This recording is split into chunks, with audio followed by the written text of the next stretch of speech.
গুঞ্জনের অবসান ঘটিয়ে দুই কমিশনার সহ পদত্যাগ করলেন দুদক chairman M A Abdul Momen. দুপুরে মন্ত্রিপরিষদ সচিবের সঙ্গে দেখা করে পদত্যাগপত্র জমা দেন তারা। পরে আব্দুল মোমেন বলেছেন, এই সিদ্ধান্ত বিশেষ কোনো কারণ বা সরকারের চাপে নয়। নতুন সরকার হয়তো তাদের চেয়েও যোগ্য কাউকে নিয়োগ দেবে। সেগুনবাগিচায় দুদক কার্যালয়ে বেশ কয়েকদিন ধরে ছিল পদত্যাগের গুঞ্জন, তবে তার ইতি ঘটল দ্রুতই।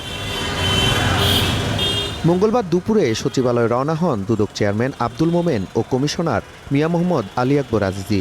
২৪-এর অভ্যুত্থানের পর আওয়ামী লীগ সরকারের নিয়োগ দেওয়ার কমিশন বিদায় নিলে বড় প্রত্যাশা নিয়ে মাঠে নেমেছিল আব্দুল মোমেন নেতৃত্বাধীন কমিশন। তবে সোয়া এক বছরে ঘটল সেই যাত্রার সমাপ্তি। আলহামদুলিল্লাহ, খুব ভালো জার্নি ছিল। যতটুকু সময় পেয়েছি কাজ করে গেছি। বাকি কাজ তো ফুরোবে না। বাকি কাজ ইনশাল্লাহ নতুন কমিশন আসবে তো করবে। না, কোনো চাপের মুখে না।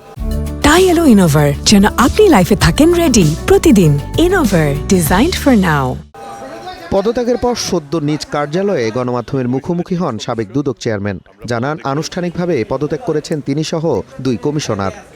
2024-এর ডিসেম্বরের 10 তারিখে আমি জয়েন করি। কমিশনার আজিজি সাহেব জয়েন করেন 11 তারিখে।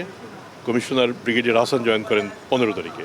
অন্তর্বর্তীকালীন সরকারের বাকি অংশটুকু আমরা পুরো করেছি এবং নতুন নির্বাচিত সরকার আসার পর আমরা আমাদের 14তম দিনে আমরা পদত্যাগ করেছি। তবে এ সিদ্ধান্ত বিশেষ কোনো কারণ বা সরকারের চাপে নয় বলেও জানান আব্দুল মোমেন।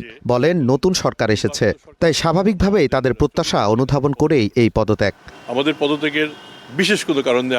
আমরা অনুভব করেছি যে এই পরিবর্তনের পর নির্বাচিত যে সরকার, সেই সরকারেরও প্রত্যাশা রয়েছে।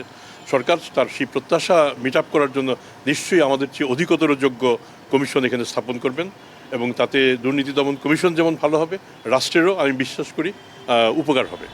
2024 সালের ডিসেম্বরে দায়িত্ব নেয়ার পর মাত্র 447 দিনের মাথায় সরে দাঁড়ালেন দুই কমিশনার সহ chairman. Nazmul Hasan, star news, Dhaka.